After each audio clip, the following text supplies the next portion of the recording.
வாங்க கனவா தொக்கு எப்படி ரெடி பண்ணுறேன்னு பார்க்க போகலாமா? ஒரு பேனில் எண்ணெய் ஆட் பண்ணிக்கிறேன்.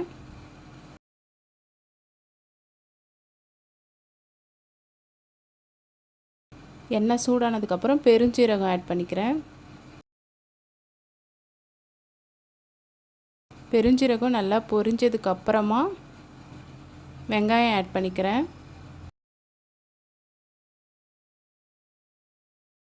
வெங்காயத்துக்குடியே கருவேப்பிலையும் ஆட் பண்ணிக்கிறேன்.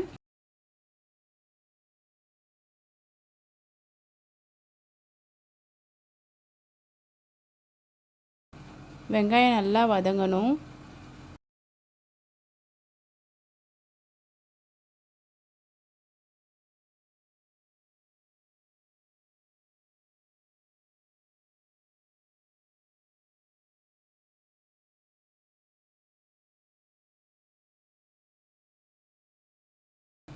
வெங்காயம் நல்லா வதங்கிடுச்சு. இந்த அளவுக்கு வதங்கினதுக்கப்புறம் இஞ்சி பூண்டு பேஸ்ட் ஆட் பண்ணிக்கிறேன்.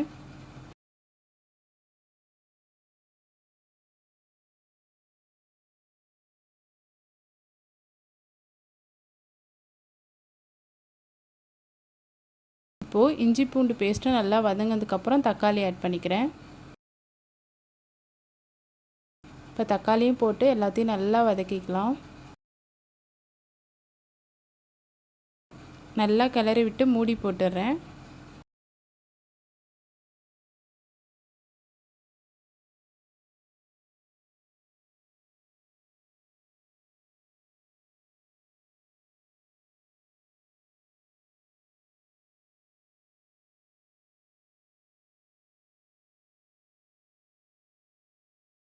இப்போது இந்த ஸ்டேஜில் மஞ்சள்தூள் ஆட் பண்ணிக்கிறேன்.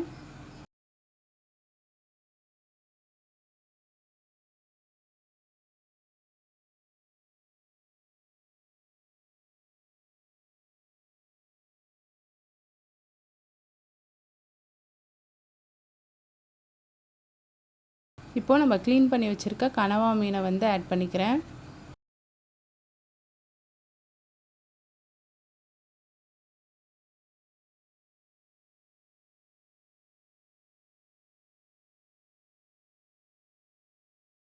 நல்லா வதக்கி விட்டுக்கலாம்.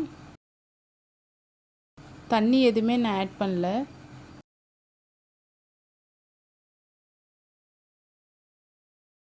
அதிலே எந்த அளவுக்கு தண்ணி வந்திருக்கு பாருங்கள். நான் தண்ணி எதுவுமே ஆட் பண்ணல.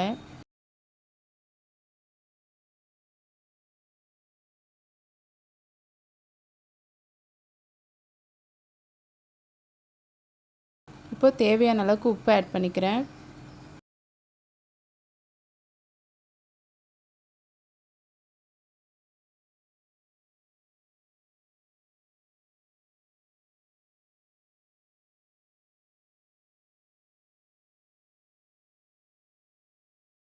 இப்போது கரம் மசாலா ஆட் பண்ணிக்கிறேன். கார மிளகாத்தூள், காஷ்மீரி சில்லி பவுடரும் ஆட் பண்ணிக்கிறேன். காரத்துக்கு தேவையான அளவுக்கு ஆட் பண்ணிக்கிறேன் மிளகாத்தூள்.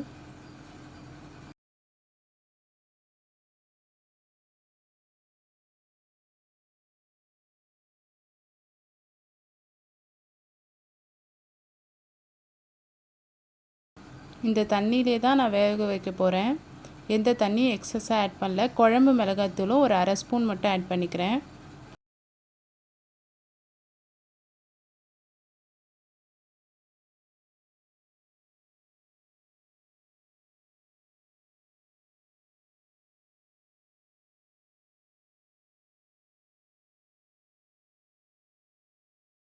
நான் நல்லா தொக்கு ஸ்டேஜில் தான் இறக்க போகிறேன். அதனால் லைட்டாக கொஞ்சம் தண்ணி இருந்தால் போதும். ரொம்ப தண்ணியாக இருக்க தேவையில்ல. அந்த தண்ணியை நல்லா சுண்ட வச்சுக்கலாம்.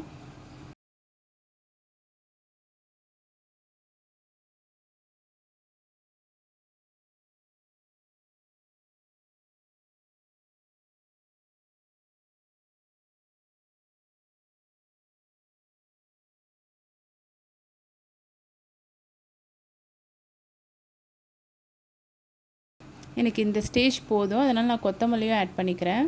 நல்லா பொடியாக கட் பண்ண கொத்தமல்லி ஆட் பண்ணிக்கிறேன். இப்போ நான் ஸ்டவ் ஆஃப் பண்ணிட்டு மூடி வச்சிடுறேன்.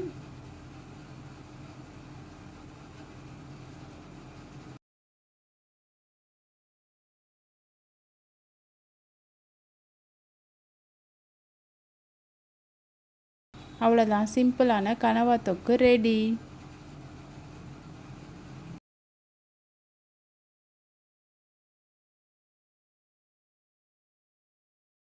நீங்களும் இந்த கனவா தொக்கு ரெசிபியை ட்ரை பண்ணி பாருங்கள். ட்ரை பண்ணி பார்த்துட்டு எப்படி இருக்குன்னு மறக்காமல் கமெண்ட் பண்ணுங்கள். என்னோடய ரெசிபிஸ் எல்லாம் உங்களுக்கு பிடிச்சிருந்தா என் சேனலை ஃபாலோ பண்ணிக்கோங்க. லைக் பண்ணுங்கள், ஷேர் பண்ணுங்கள், கமெண்ட் பண்ணுங்கள், சப்ஸ்கிரைப் பண்ணிக்கோங்க. நெக்ஸ்ட் வீடியோவில் பார்க்கலாமா? பாய்.